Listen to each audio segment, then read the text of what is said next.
Сәлем достар, сіздермен Мөлдір. Бүгін мен сіздермен үй жағдайында тоң май жасау әдісімен бөлісемін. Жалпы тоң майдың адам ағзасына пайдасы өте зор.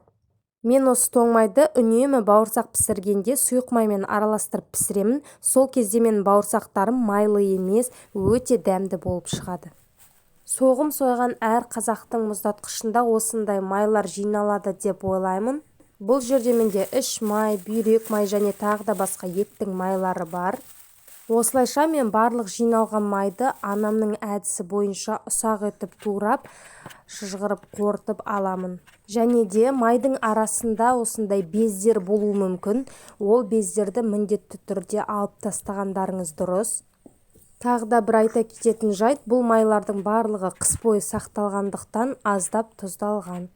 Сіздер үйде тоң май жасайсыздар ма? Және де осындай жиналып қалған майлардан не жасайсыздар? Маған астына комментарийға қалдырып кетсеңіздер. Мен уақытты үнемдеу үшін осындай блендердің көмегімен қалған майларды ірі-ірі бөлшектерге бөліп, блендердің ішіне салып, осылай ұсақтап алдым. Достар, менің каналымда бір жасағаннан шығатын оңай әрі қолжетімді рецепттер өте көп. Каналыма тіркелмеген болсаңыз тіркеліп, видеоларымды жіберіп алмас үшін жанындағы қоңырауша белгісін басуды ұмытпаңыздар. Осылайша мен барлық қалған майларды блендердің көмегімен өткізіп алдым. Егер сіздің үйлеріңізде блендер болса, өткізіп алсаңыздар болады, уақыттарыңызды үнемдейсіздер. Мінекей, дайын болған майды баяу отқа қоямыз. Және де өзі осылай уақыт өте келе ери бастайды, бір араластырып жібереміз. Және біраз уақыт өткеннен соң біздің майымыз сары түске еніп шыжғырылады. Осындай ситаның көмегімен бөлек ыдысқа құйып аламыз.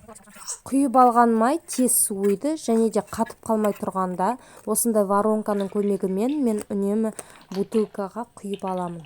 Сіздер сол ыдыста қалдырып, қатқаннан соң салафанға салып алсаңыздар да болады.